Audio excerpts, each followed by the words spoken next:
Hello, আসসালামু আলাইকুম।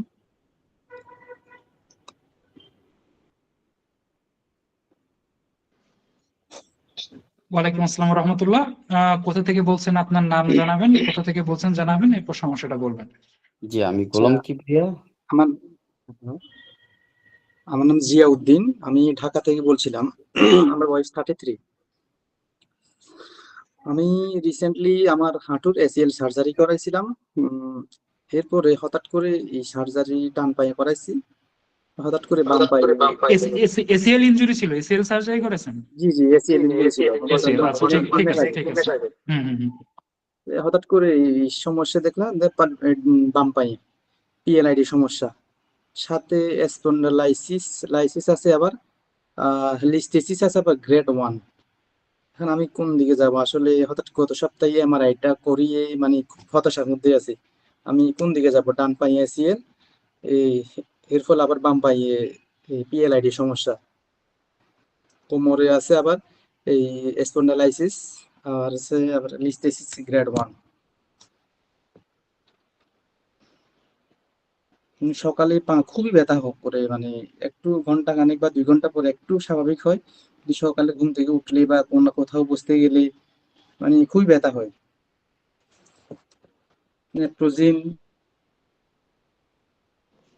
এখন কোনো মেডিকেশন নিচ্ছেন কিনা, কোনো ওষুধ খাচ্ছেন কিনা আপনি?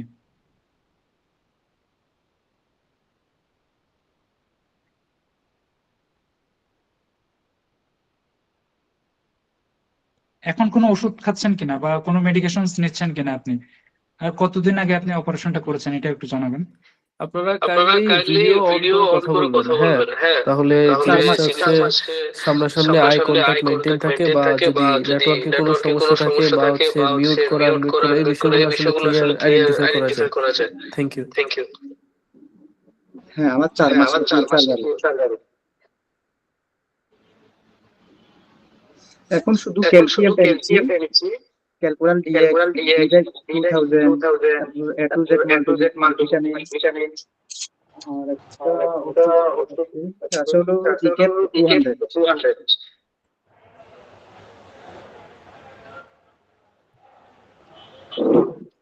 বুঝতে পারছি।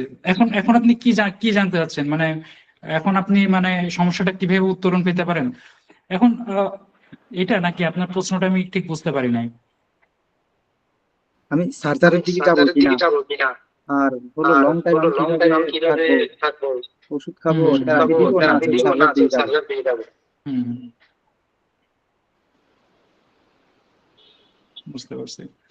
এখন আপনার হচ্ছে তো, আপনি দুইটা সমস্যা বা তিনটা সমস্যা বললেন আমাকে। একটা হচ্ছে বললেন যে আপনার এসিএল ইনজুরি ছিল, সেখানে হচ্ছে সার্জারি হয়েছে আপনার হচ্ছে রাইট লেগে, মানে ডান পায়ে আর কি। আর একটা সমস্যা আপনি বললেন যে হচ্ছে আপনার পিএলআইডি আছে, পাশাপাশি হচ্ছে স্পন্ডাইলোসিস প্লাস লিস্থেসিস আছে, এই তো। এখন আপনার যেটা এসিএল ইনজুরি যে সমস্যাটা, এটার জন্য তো আপনি সার্জারি করছেন আর কি। এখন এসিএল ইনজুরিতে কিন্তু সার্জারি সাকসেস রেট ভালো। সো আপনার ডান পায়ে কি এখনো সমস্যা আছে? এখনো কি সমস্যা ফিল করতেছেন? আপনার তো 4 মাস হয়ে গেছে সার্জারির। ডান পায়ে কি এখনো সমস্যা হচ্ছে কিনা? না, আসলে এটা ইমপ্রুভমেন্টের দিকে, মোটামুটি ভালোর দিকে আছে বলা যায়। ভালোর দিকে, ভালোর দিকে। ডান পায়ের আপনার যে সমস্যাটা বললেন এসিএল ইনজুরি, এটা নিয়ে আপনার মানে খুব বেশি ওয়ারিড হওয়ার কোনো কারণ নাই। কারণ এসিএল যে সার্জারি গুলো, সার্জারি সাকসেস রেট যথেষ্ট ভালো।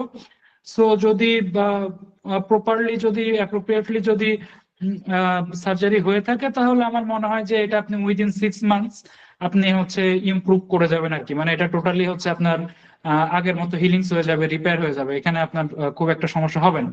আপনার মেন সমস্যা যেটা, সেটা হচ্ছে পিএলআইডি এর সমস্যাটা। পিএলআইডি পাশাপাশি স্পন্ডাইলোসিস, এটা হচ্ছে আপনার মেন সমস্যা, যেটা আস্তে আস্তে হচ্ছে আপনার পায়ের দিকেও মাইগ্রেট করতেছে।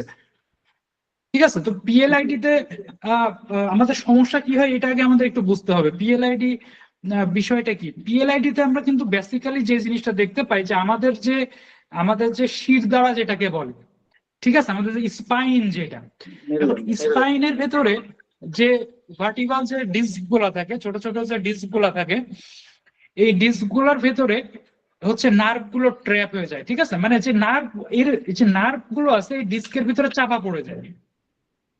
এখন এই ডিস্কের ভিতরে যখন চাপা পড়ে যায় তখন হচ্ছে এই নার্ভের ভেতরে হচ্ছে ব্যথা করে।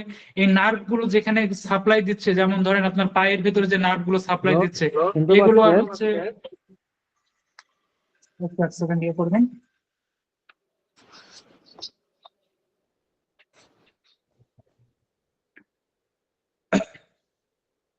আচ্ছা, তো যেখানে ছিলাম যে আমাদের স্পাইনের ভেতরে যে হচ্ছে ডিস্ক যেগুলো আছে, যে ডিস্ক গুলো আছে এখানে ডিস্কের মতো থাকে। হ্যাঁ, আমরা যে সিডি তে যেরকম ডিস্ক দেখছি না, ওই যে সিডি ডিভিডি চালাইতো না, ওইরকম ডিস্ক থাকে। ডিস্কের ভেতরে আমাদের যে স্নায়ুগুলা, যে নার্ভ গুলা হচ্ছে আমাদেরকে চালায়, এই নার্ভ গুলা এর ভেতর দিয়ে থাকে। এখন যখন পিএলআইডি হয় তখন এইগুলা এই ডিস্কের ভিতরে চাপা পড়ে যায়, ঠিক আছে? এখন এই ডিস্কের ভিতরে যখন চাপা পড়ে যায় তখন কিন্তু হচ্ছে আমাদের এই ব্যথাটা হচ্ছে হয়, বিভিন্ন ব্যথা হয়, পাশাপাশি হাঁটতে চলতে পারে না, অনেক ক্ষেত্রে কিন্তু প্যারালাইসিসও হয়ে যায়, খুবই সিভিয়ার। তো পিএলআইডি এর ক্ষেত্রে আপনি তো ব্যথার ওষুধ নিচ্ছেন, কিন্তু ব্যথার ওষুধগুলো নেওয়ার ক্ষেত্রে কিন্তু আপনাকে একটু সতর্ক হতে হবে, কারণ পিএলআইডির ব্যথাটা কিন্তু দীর্ঘদিন থাকে, খুব সহজে কিন্তু যায় না। 14 দিন বা 1 মাস কিন্তু চালাইলে, 14 দিন বা 1 মাস কিন্তু চালাইলে ওষুধগুলো কিন্তু সেক্ষেত্রে কিন্তু পিএলআইডির ব্যথা কিন্তু যায় না। তো সেক্ষেত্রে আপনি একটু থেরাপিটার দিকে গুরুত্ব দিতে পারেন, এক। আর 2 নম্বর বিষয় যেটা যে